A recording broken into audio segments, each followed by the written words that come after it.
So this particular presentation is relatively simple, but probably one of the most important in the course.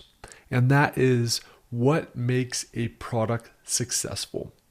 One of the biggest mistakes that I see sellers make, and some of the biggest mistakes I've ever made as a seller and brand builder on Amazon, is to get caught up in the melee of data, started to source products, had them shipped to my house, and you start to tell a narrative to yourself that even though you might suspect some gaps or suspect some things may be off, you go ahead and pursue the product anyway. Oftentimes those voices in your head and that gut feeling that something might be off with your offer tends to be true when those products hit Amazon and customers speak with their wallets. So the purpose of this presentation is to create a list of criteria for you to consider when you're evaluating products. Whenever you're developing a new product or close to pulling the trigger, revisit this particular presentation and go through this list. Does every single element need to be evident in every single product? Not necessarily. Are there examples of really highly successful brands and products on Amazon that don't have a lot of these elements? Sure. Timing and a lot of luck and other things play into this as well. But I will say this. The more on this list that you can integrate into your offer, the more likely you are to find long-term success with that particular product on the Amazon marketplace. So ultimately, the purpose of this presentation is to understand those key ingredients that are present in winning sustainable products. And let's get after it. And the first is the right demand for your budget. The amazing thing about Amazon is it's got a whackload of people with buying intent, searching out using specific keywords, products that they want to buy and find on Amazon. The challenge is that they're using keywords to find products that they already have in their head. So it's not great like Kickstarter or Instagram ads or some of these other platforms where customers come across products for the very first time and go, heck, I want to buy that. That's very, very, very difficult to achieve on the Amazon platform. So one of the things that we want to have is existing keyword demand that we can tap into and serve really phenomenal offers to people typing those keywords to transact. And it's also incredibly important that you find the right demand for your budget. There's no use going after a product that's doing $500,000 a month if the budget for your first initial product launch is $10,000. The math just isn't going to work, and there's no way for you to order enough inventory to achieve the sales velocity necessary to find success and to find organic rank on Amazon.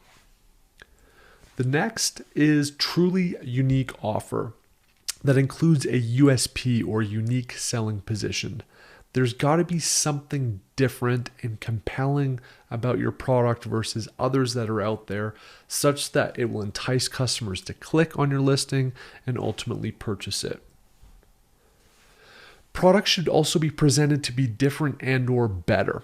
And some elements of differentiation include size, quantity, features, aesthetic, better function, visual quality, brand, photography, packaging, bundles, social proof, oftentimes with photos or reviews, creativity, innovation, it's safer, the country of origin like made in the US, it's got a better color, it's got bonuses, and it's got a compelling story.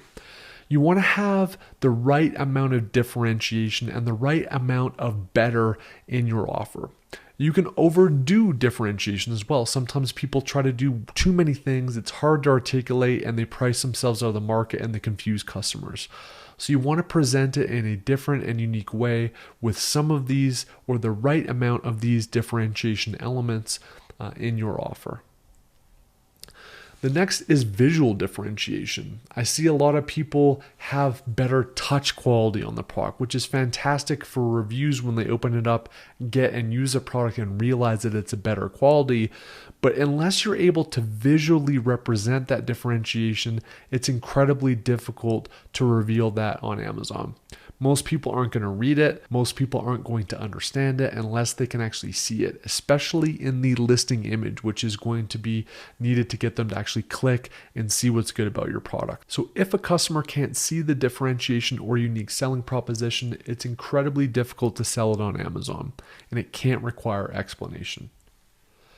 The next is answering the customer why.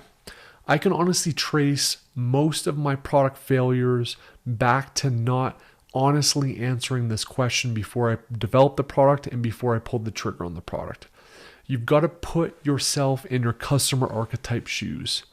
Imagine yourself in their living room.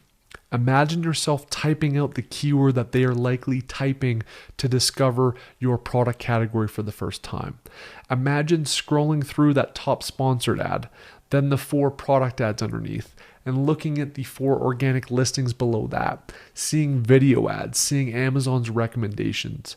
If you can't answer the question of why would a customer click on your offer in the midst of all of that, and why would a customer purchase your offer and find it compelling enough to buy amongst all of that and amongst all the other listings out there, it's unlikely your product is going to be successful.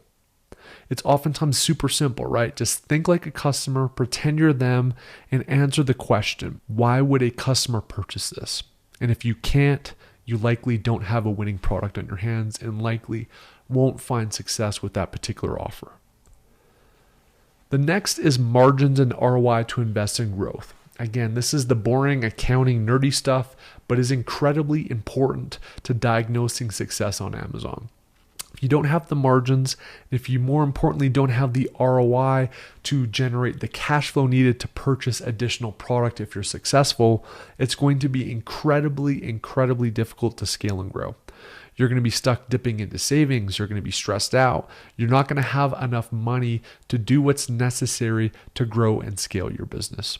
We'll get into this later in this module with the ROI calculator, but suffice it to say, margin and ROI matter a lot for successful products.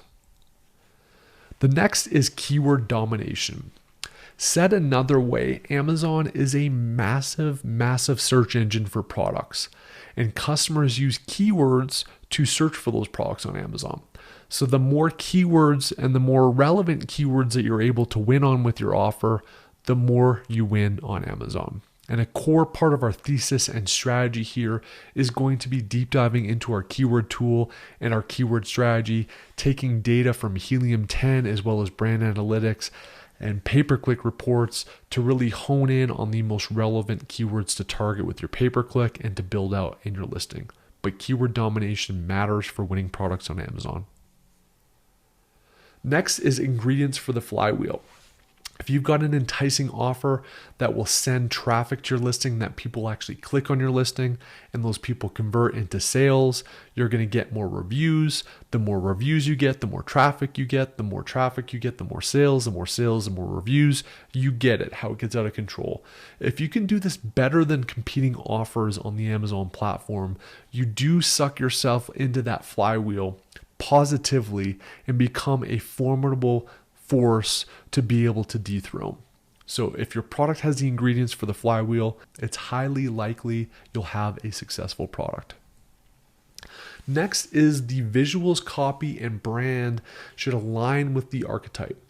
And if you align your product and offer and brand better than the competition for your archetype, you're in a much better spot to convert, sell, and gain success with your product on Amazon. This is why it's incredibly important to deeply understand your customer and to start with the customer first when you're developing your offers. Because when you align your offer and your product and your brand with that particular customer, that is a massive way to stand out from the competition and to get more sales than your competition on Amazon. Next is standing the test of time. I like to have products that safely stand the test of time for 2+ years. Every product has a life cycle, and some products may not last forever. Some products you may need to upgrade or change to be competitive over time. But what you don't want to do is have these short product cycles that are 6 months, 12 months where you're constantly having to tweak and change your product to be differentiated and to be successful. It's just tiresome, it's difficult to scale, and it's hard to hit that flywheel and start over. So ideally look for products that can stand the test of time and offers that will last for 2+ years. Next is a hard or lengthy to replicate product. Again, oftentimes you're going to get people that will try to copy a good offer if you found it. But you want to try to have an offer that is as defensible as possible, or at a minimum, difficult to replicate. If somebody can just find your offer on Alibaba, reach out to the factory, replicate it, they're basically 3 months away from entering Amazon. And if they just lower their price, they can take your flywheel. They'll end up getting more reviews than you long term. There'll be a price war, so the ROI and the margins aren't there. And it is a death spiral and a race to the bottom.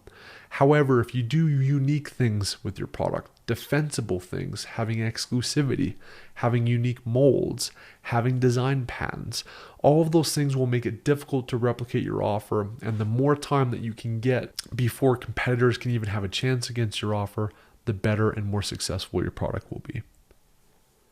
Next is scalable to other markets and channels. This isn't always super critical because oftentimes a single market or a single geography on Amazon can be enough to have a really successful product and brand. But ideally, your archetype is universal regardless of channel and regardless of geography. So as an example, a golfer in the US versus a golfer in Japan is pretty similar in terms of their customer journey. Do they have subtle feature differences? Do they maybe need different sizes? Do they have different tastes? Potentially, but generally speaking, the journey of an archetype should be universal across geographies, and that will enable you to take your success and review count from the initial marketplace that you sell on and go to other international markets and carry that review volume. And it's much easier to scale and get profit when you use that baseline success from another geography.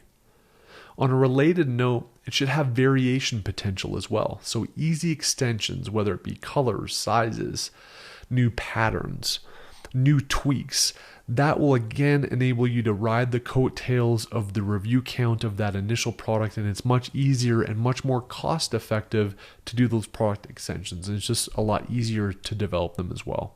So here is a summary poster. It's also going to be included in the resources section of all of these elements that make a product successful.